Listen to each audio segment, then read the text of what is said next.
Atheist Nomads episode 417. What the hell? The podcast you're about to listen to includes cursing and talking about hoo-haws. Please be advised. Welcome to the episode of Atheist Nomads. I am Dustin, and it's just going to be me today. Sorry the episode's late. We're hoping Lauren will be doing better, but she's still working through the medication changes, and evenings are a bit rough for her, so hopefully this gets all worked out and she'll be back to recording soon. But yeah, thank you all for your patience with that, because it really does mean a lot. So let's go ahead and jump on into dusting off the degree. What the hell? Like, seriously. It's believed by most of the creedal Christian denominations, which we talked about last time, the ones who accept the main creeds, like the Nicene Creed and Apostles' Creed, that, as well as a fair number of other Protestants, not all, I know Adventists and Jehovah's Witnesses don't fit in with this, but a lot of others do, that when Jesus was crucified, he descended into hell and freed the righteous souls, with the idea being that prior to that, Christ's sacrifice hadn't been made, so no one could go to heaven. So he freed their souls from hell. Now, this is based off of, let's start with the word hell being used. That came from the King James. The committee doing the King James translation, so that same decision got used for the Book of Common Prayer that the Anglican Church created around that same time and became the standard form in English. The decision had been made to translate Sheol, Hades, the depths of the earth, the underworld, and any other description of a place that possibly could be referring to where souls go that isn't heaven, calling all of that hell. The story is based primarily off of the Gospel of Nicodemus. This is a part of the New Testament Apocrypha. It is not held as canon by any Christian denomination, so it's not part of the Bible. It was rejected as not being good enough to be part of the Bible. It's a collection of texts from the 3rd, 4th, 5th, even on up into the 9th century CE. But at least some of the early parts of it were around by the time of, before the time of the Apostles' Creed, and that was enough for them to go ahead and read it into the text that became the New Testament canon and go ahead and accept it as, yep, that's what happened. There are verses that refer to... This is super fascinating, but before we get into the really cool part, we need to look at the actual standard doctrine, which is, of course, completely dependent on having a dualistic worldview where souls are both immaterial and immortal. That means when you die, the soul has to go somewhere because souls can't go away. They can't cease to exist. So prior to the crucifixion, all souls went to the underworld, which was referred to in the Old Testament as Sheol, and in Greek as Hades, and at other times, the depths of the earth or the underworld, and in more modern terms as limbo or purgatory. Then when Jesus died, his soul went to where all of the souls of the dead went, to the underworld, where he found the people who were in Abraham's bosom, because of course that language is used to proclaim to them that they were saved and could leave the underworld and go to heaven. Thus he freed the souls of the righteous. Presumably, that then caused the resurrection of the saints in Jerusalem that is in the New Testament. And presumably, according to that doctrine, it would have been that by the time Christ was resurrected, they all went to heaven. One thing that isn't covered in that version of it is, so if there wasn't the version of hell that is, the place of eternal torment prior to that, just everybody, all souls went to the underworld, then that would suggest that as soon as Jesus, quote unquote, conquered death, he created hell. He took all the good people out of the place, and thus it became the bad place with fire and brimstone and eternal torment and torture. That seems absolutely insane, and it is. But it's also worth noting that the modern concept of hell was created in the Middle Ages and Renaissance. That wasn't an idea prior to then. There's a reason why the language is vague enough that several Christian denominations don't believe that souls are immaterial and immortal. The language in the Bible was just the common euphemisms for death. In the Old Testament, Sheol, basically the word for death. Yep, people die. Went to the farm. Went to basically the ancient Hebrew version of, well, he just went to the farm. The Greeks had the underworld, which was ruled by Hades and was also often referred to as Hades. The New Testament refers to Hades a fair bit, especially in the book of Revelation, in passages that make it really sound like Hades is a person. Well, a divine being who is fighting against the angels. Presumably a demon or another god, and that gods are fighting in Revelation. But then again, Revelation is a book written clearly by an insane person that never should have ever been taken seriously or become the basis of any system of belief, let alone a church with 20 million members and also establishing U.S. foreign policy for the Middle East. Yeah. Hades is a person, not a place in Revelation. It's all weird. Like, yeah, the usage in the rest of the New Testament makes sense to be basically we're writing this in Greek, so we're going to use the Greek word for what happens when you die, which is going to Hades. Again, the ancient form of going to the farm. And it's that's bizarre. And the concept is nothing like the modern concept of hell. It's just like the Greek underworld, Hades, because of Platonism and the dualism that came with Plato's philosophy and its many revisions over the centuries after his death, the body wasn't the real you, the soul was the real you, and the body was the imperfect you, and the soul was the perfect you. And the perfect cannot be destroyed, because if it can be destroyed, then it's not perfect. Thus, souls can't die, so they have to go somewhere. So obviously, there must be a place for souls to go, and since already have a god of the underworld, obviously Hades is going to take care of all of the souls. When ideas like that are common in language, of course, it's going to dictate how things are written, because that's the language. It was standard practice in that time period. If you were learning to read and write Greek, you started with Homer's Odyssey. And you'd learn to read it, and then you would write stories based on Homer's Odyssey, which is one reason why the Gospels are the way they are. The oldest gospel, the book of Mark, follows the format of the Odyssey, and then the other gospels are based off of that.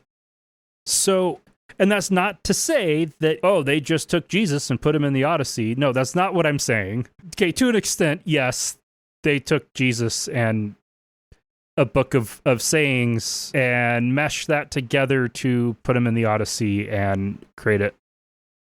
Put him in the Odyssey in the middle of Judea and call it good. So it's no wonder that this doctrine of hell would get in there.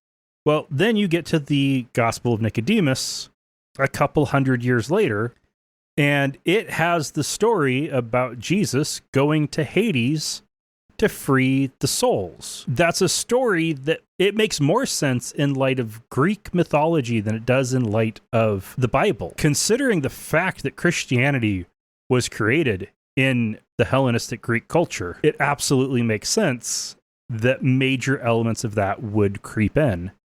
And that, yeah, of course, Jesus would go to Hades. He would, get on the boat at the river Styx and take the boat ride and free the souls. The fact that made it into the creeds tells us that was a debated point. Everything in the creed, in any of those creeds, was something where there was active controversy at the time that it was put into the creed. So there would have been active controversy about what happened to Jesus when he died, before he was resurrected.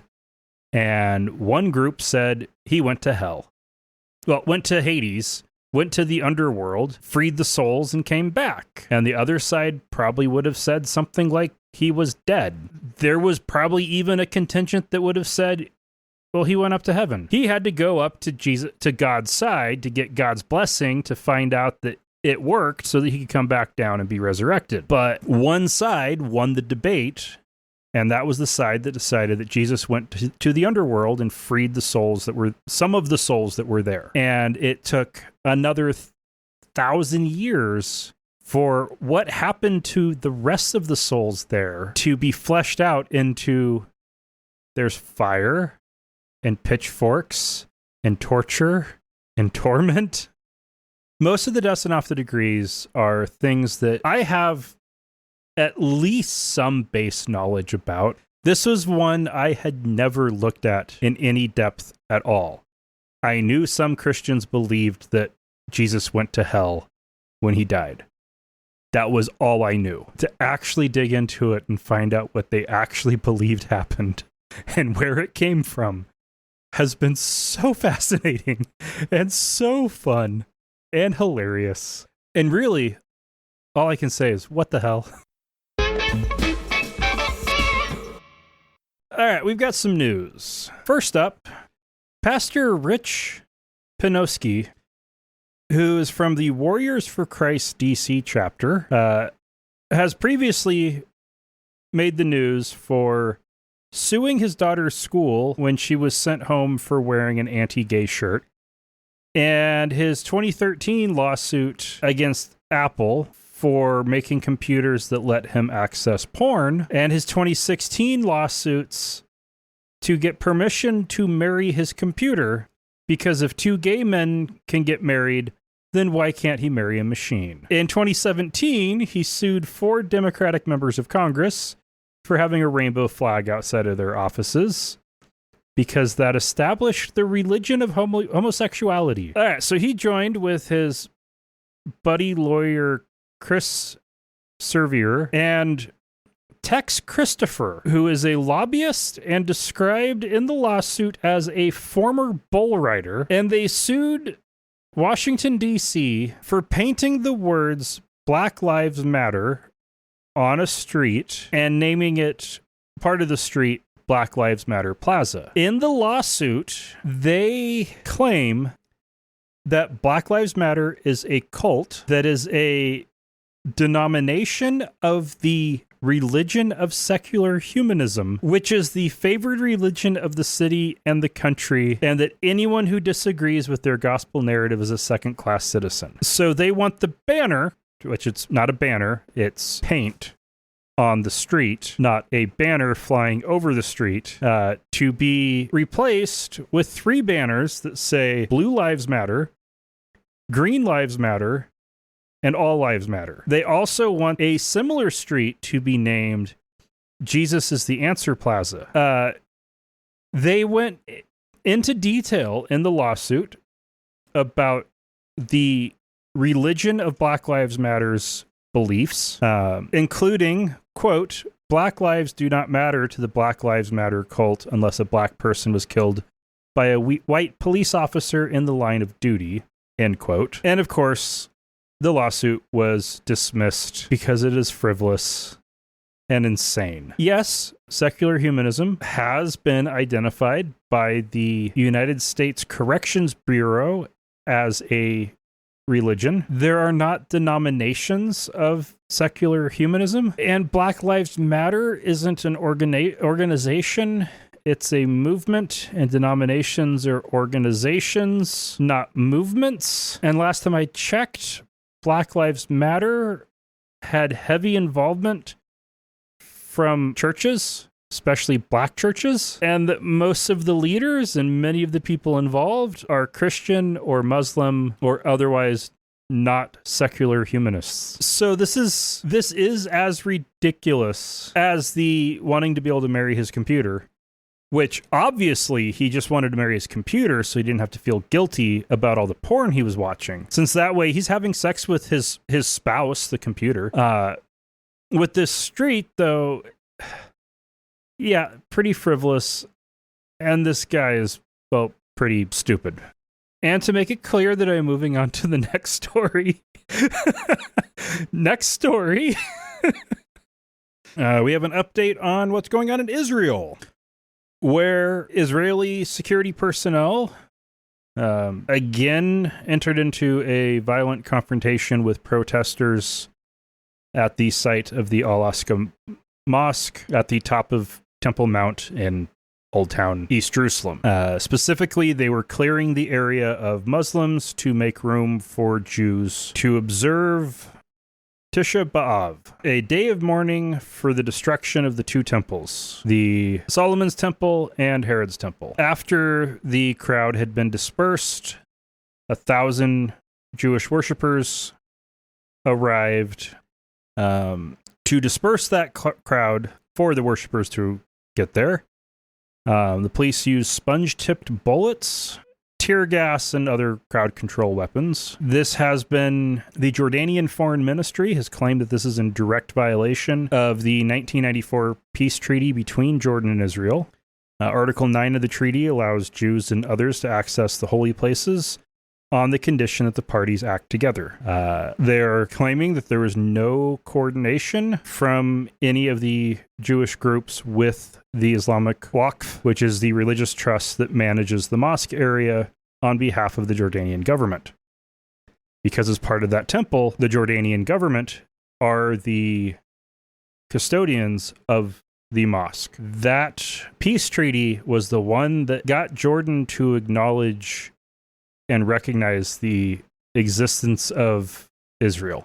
Interestingly of note, Jordan does not recognize the border to be at the Jordan River, where Israel claims the border is. They recognize the border as not including the occupied territories. So when I was in Jordan and made the trip to Jerusalem, my passport got stamped at the Jordan River by the Israelis, but the Jordanians, when I went through their checkpoint prior to getting over to the Israeli side, the Jordanians did not stamp my passport. And when I left Israel, they stamped my passport out, and the Jordanians did not stamp my passport back in.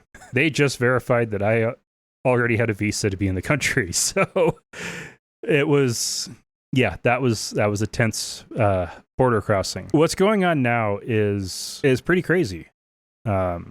After the earlier fighting between Israel and Hamas, Israel's responses to protests, Netanyahu's out. There's a new Israeli prime minister who's actually more right-wing than Netanyahu, but is in a more moderate coalition. He seems to be kind of following the same line that Netanyahu was, which was push for war. At the point that they invaded the mosque, they violated the treaty with Jordan. Jordan is free to respond however they want to that. Right now, they're sticking with official letters of protest. If Israel keeps this up, official letters of protest probably won't be enough. And this sucks. If you want to start a war, don't use religious bullshit like this to start your war. Just start it. Don't try to start it by being an asshole. And Jordan's not the only one who is taking notice. In the U.S.,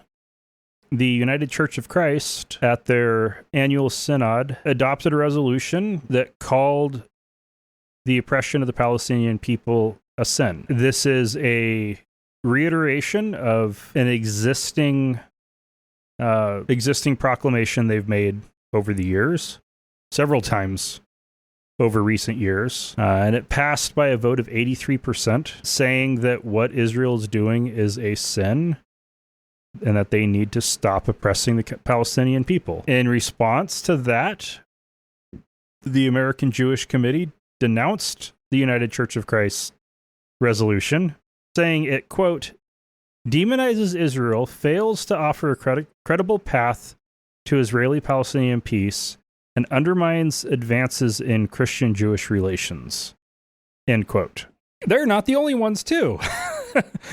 Ben & Jerry's ice cream is going to stop selling ice cream in the occupied territories. There are now around 700,000 Israeli settlers in the occupied territories, and Ben & Jerry's has been selling ice cream in the Israeli settlements in the West Bank, and they have decided to stop doing that because the continued treatment of Palestinians is, quote, inconsistent with our values. A recent survey done by the Jewish Electorate Institute found that 34% of American Jews agreed with the statement, Israel's treatment of Palestinians is similar to racism in the United States.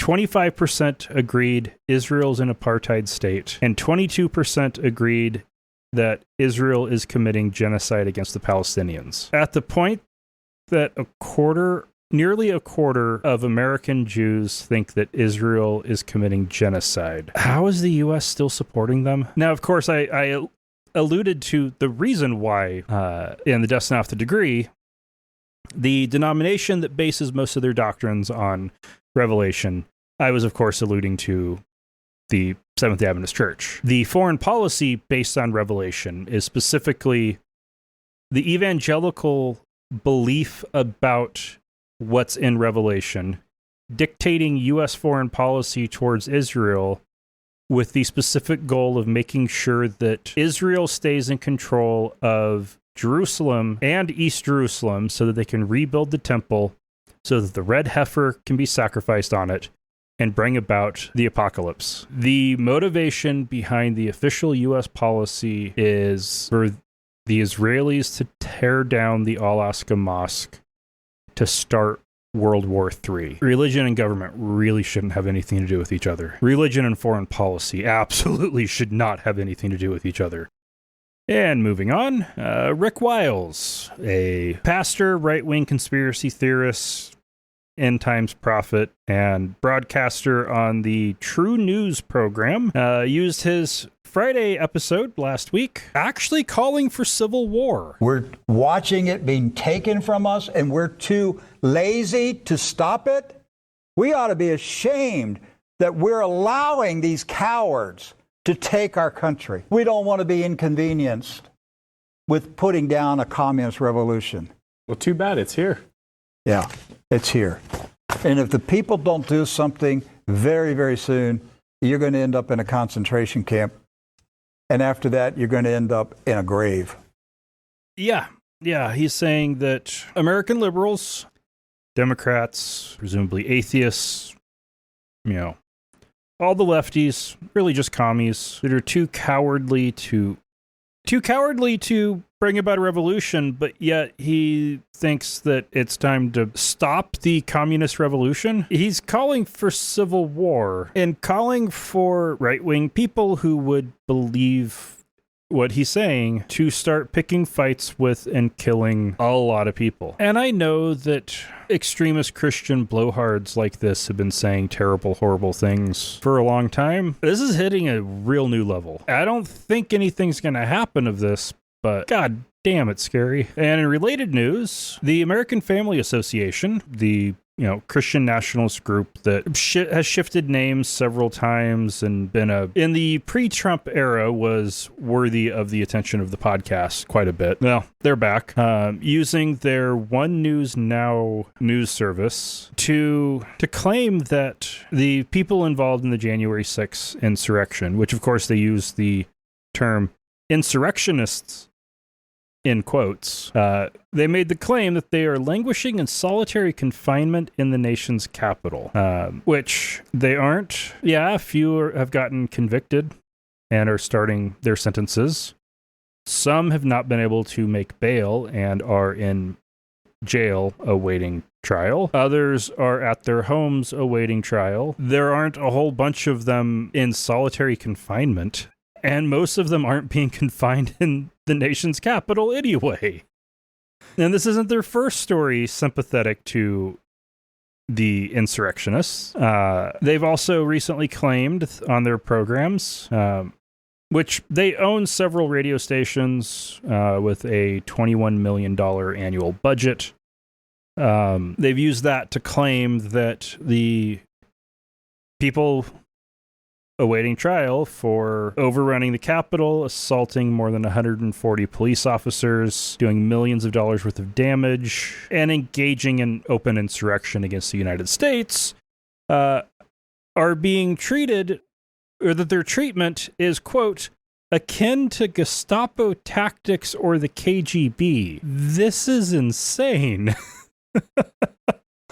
Most journalists are writing the real story about what happened that day, but there are efforts from groups like the American Family Association to write an alternate version of it where the patriotic protesters are being treated like shit for their protest. When no, they weren't patriotic protesters. They were an angry mob who overrun the U.S. Capitol. And in our final news story, Enrique Tarrio, who is the founder and head of the Proud Boys, he's pled guilty in federal court to 2 charges from burning a Black Lives Matter banner that he stole from a black church in Washington, D.C. this winter. The charges were... So one was for, destroying the banner, destruction of private property. And the other was about one count of attempted possession of a large capacity ammunition feeding device.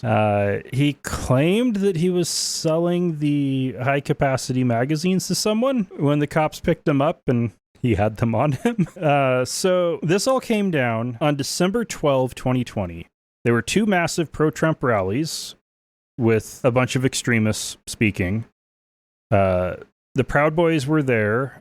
And once it got dark, they started getting into violent fights with counter-protesters, and some of them went to the Asbury United Methodist Church, which is the oldest black church in the city, and took the Black Lives Matter banner a couple blocks away from it, and then lit it on fire.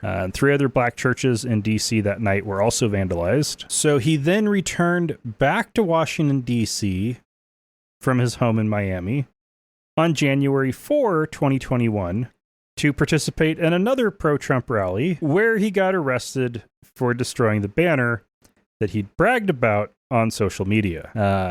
Apparently, with him getting arrested... Oh, and of course, he's only facing 180 days in jail and up to a $2,000 in fines, and he's awaiting sentencing with a hearing on August 23, and he's been ordered to stay out of Washington, D.C. while awaiting that.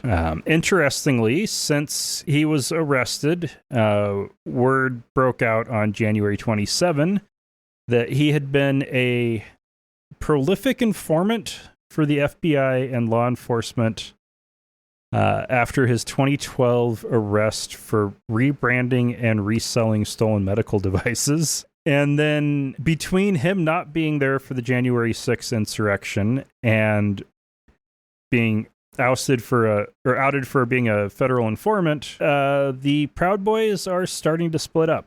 Some of the chapters are declaring themselves to be autonomous. So it'll be interesting to see what happens with the fracturing of a modern neo-fascist hate group. And in feedback, we got some messages from Mrs. Bates Motel on Discord. Hey, Dustin and Lauren, just started listening to the episode that came out today, 416. Just got to say, I'm 100% okay waiting for a few days if it means getting to enjoy the back and forth between the two of you. It's not that I don't enjoy your solo episodes, Dustin. It's just that there's something about getting to hear a conversation that gives it the extra personal element. Side note, when I was listening to episode 415 and you were talking about reincarnation, you said something about being bad leading to you being reincarnated as something bad, like a cat or worse, and I yelled, "A woman," right as you said it, and then laughed and laughed. At least something from my Southeast Asian anthropology course stuck. I remember getting an instant disdain for Buddhism upon learning that particular nugget of information. Gonna catch the rest of the episode before bed. As always, much love and keep up the good work. And then another one was, oh my God, listening to you quote the Christian creeds is giving me flashbacks to Methodist confirmation as a teenager. Oh man.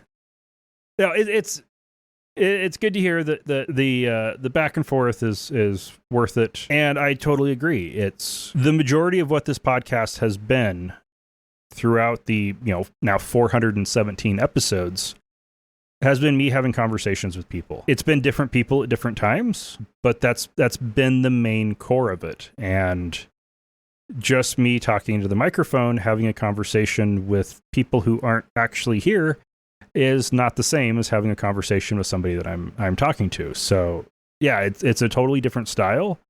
And it is way harder to keep it as personal and to make it feel like I am talking to each and every one of you individually, which is impossible to do. Especially considering that the audience is bigger than any of the churches I ever preached in. And even then, even if you can make eye contact with everybody in the congregation, you're not actually having a conversation with each one of them. No, you're just, I'm rambling. That's it for this week. If you want to support the show, you can find out how at atheistnomads.com/donate. If you want to contact us, you can use the SpeakPipe button or the contact form on the website. You can join our Discord community, atheistnomads.com/Discord. And until next week, remember, not all those who wander are lost.